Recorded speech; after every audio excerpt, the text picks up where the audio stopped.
आज आमचा सोलकडीचा बेत आहे। नमस्कार, मी अश्विनी। आजच्या सोलकडीसाठी मी अगदी घरची ताजी नारळ वापरणार आहे।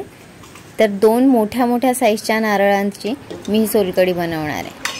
त्याचं खोबरं काढून घेतल्यानंतर या दोन्ही नारळाच्या खोबऱ्यापासून ताजं दूध काढण्यासाठी मी इथे कोल्ड प्रेस ज्यूसर वापरते। या कोल्ड प्रेस ज्यूसरमुळे यातले कुठलेही घटक कमी होत नाहीत आणि अगदी ताजं घट्ट प्युअर दूध नारळाचं निघतं। बघा, हा चौथा बघून तुमच्या लक्षात येत असेल की या चौथ्यामध्ये काहीच उरलेलं नाहीये। एवढं घट्ट असं हे दूध निघतं आणि कुठल्याही तामझामीचा प्रकार नाही।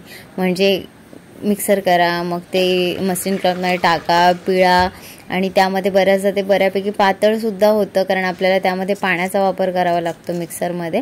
पण ठीक आहे, त्यातही एक वेगळीच मजा आहे, कारण की नॅचरल पद्धतीने तशीच केली जाते सोलकडी। पण आता सोयीची साधनं आली त्याच्यामुळे ही अशी छोटी पटकन होणारी कामं आपल्याला प्रिय असतात।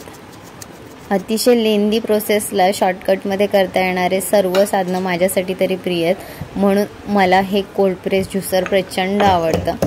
आता ह्या नारळाच्या काढून घेतलेल्या दुधापासून सोलकडी बनवण्यासाठी मी हिरवी मिरची घेतली आहे। त्यामध्ये लसणाच्या पाकळ्या घेतल्या ठेचून चांगल्या मस्तपैकी कुटून, आणि लसूण कुटलेला मी ह्या दुधामध्ये टाकलाय, नारळाच्या दुधामध्ये। आता ह्यामध्येच मी बारीक चिरलेली कोथिंबीर टाकते आणि आता मेन इन्ग्रेडियंट म्हणजे कोकम आगळ। आता जेव्हा मार्केटला जातो तेव्हा कोकम आगळ असं स्पष्ट मराठीत लिहिलेले इझिली कॅन्स अवेलेबल आहेत कोकम आगळच्या, पण बऱ्याच जणांना कोकम आगळ आणि कोकम सरबतमध्ये कन्फ्युजन होतं आणि बऱ्याचदा चुकीच्या कॅन्स घेऊन येतात। म्हणजे कोकणी लोकांना ह्यातला डिफरन्स अजिबात सांगायला नको, पण काही बाहेरच्या व्यक्ती असतात ज्यांच्या नारळाच्या दुधाची सोलकडी ही नेहमी खाण्यामध्ये येणारा पदार्थ, आय मीन पेय नेहमीचं नसल्यामुळे त्याचे हे इन्ग्रेडियंट्स, कोकमचं सरबत तर बऱ्याच जणांना माहिती आहे, पण आगळ किंवा कोकमचं तेलही असतं, ह्या अशा बऱ्याच गोष्टी आहेत, तर त्या थोड्याशा अजूनही फारशा फेमिलियर झालेल्या नाही आहेत। त्यामुळे मी तुम्हाला ही ओळख सांगितली, तर नक्की वाचून घ्या।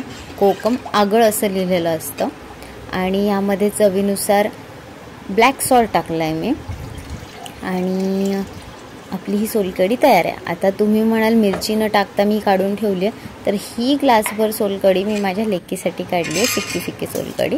आणि आता त्यामध्ये मी ही बारीक चिरलेली हिरवी मिरची टाकणार आहे आणि आता ही झालेली आहे तिखट सोलकडी आणि खूप भारी लागते solkadhi. I mean veg nonveg प्रत्येक ताटाची चव द्विगुणित होते ह्या सोलकडीमुळे। नक्की करून बघा।